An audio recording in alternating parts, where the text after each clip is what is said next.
Professeur Atlan, merci de jouer au petit jeu des prolongations de ce forum Changer d'air. La première question pour aller directement dans le sujet du changement d'air. Par où on passe concrètement pour le changement d'air, pour changer d'air? Et je crois qu'on ne passe pas. Les changements s'effectuent d'eux-mêmes, si j'ose dire. Après, au contraire, il faut s'y adapter. Et il faut essayer de les orienter si on peut, dans un sens plutôt positif que négatif, etc. Mais c'est pour ça que j'ai pris l'exemple, si vous voulez, du bouleversement de la condition humaine auquel nous avons assisté au XXe siècle. Eh bien, au début du XXe siècle, si on posait la question à des gens qui existaient déjà, qui essayaient de faire des prédictions, comment va être le futur? Bon, évidemment, personne n'était capable de, en dehors de quelques détails, et d'ailleurs souvent ils se trompaient, personne n'était capable de prévoir les conditions dans lesquelles nous allons vivre aujourd'hui, soit parce qu'ils faisaient des prédictions trop grandioses, soit au contraire des prédictions catastrophiques, et c'est exactement dans la même situation que nous nous trouvons aujourd'hui. Le résultat, si on compare avec le début du XXe siècle, c'est qu'en effet, il y a eu un changement d'air radical entre le début du XXe et la fin du XXe siècle.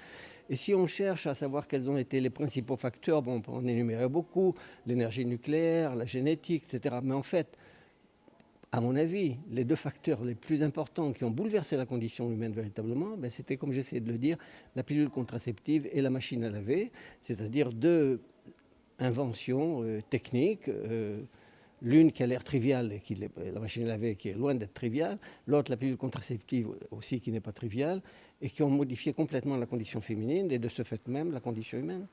Oui, on a eu quelques tweets justement de réactions par rapport à ça, de personnes, sûrement des femmes, qui avaient beaucoup de mal à comprendre justement que la vraie révolution passait par la machine à laver et la pilule contraceptive. Qu'est-ce qu'on peut vraiment leur dire pour les rassurer? C'était pas totalement...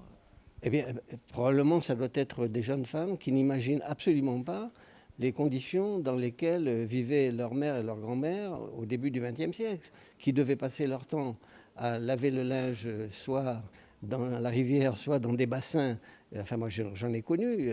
Ma mère, ma grand-mère était dans cet état-là. Quant à la pilule contraceptive, il est inutile de montrer à quel point, avant la pilule contraceptive, le problème de la régulation des naissances et la multiplication des avortements avec dans des conditions souvent dramatiques était empoisonné véritablement la vie des femmes. On a l'impression qu'en 2013, une des dernières innovations, une innovation qui ressemble à un pari, c'est l'humain. C'est assez étonnant.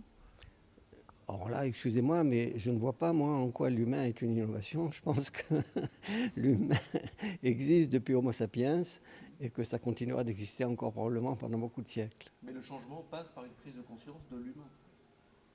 Par des prises de conscience de modification de la condition humaine. Mais à travers toutes ces modifications-là, il reste un socle, si vous voulez, qui est celui de l'humanité. Merci beaucoup, professeur.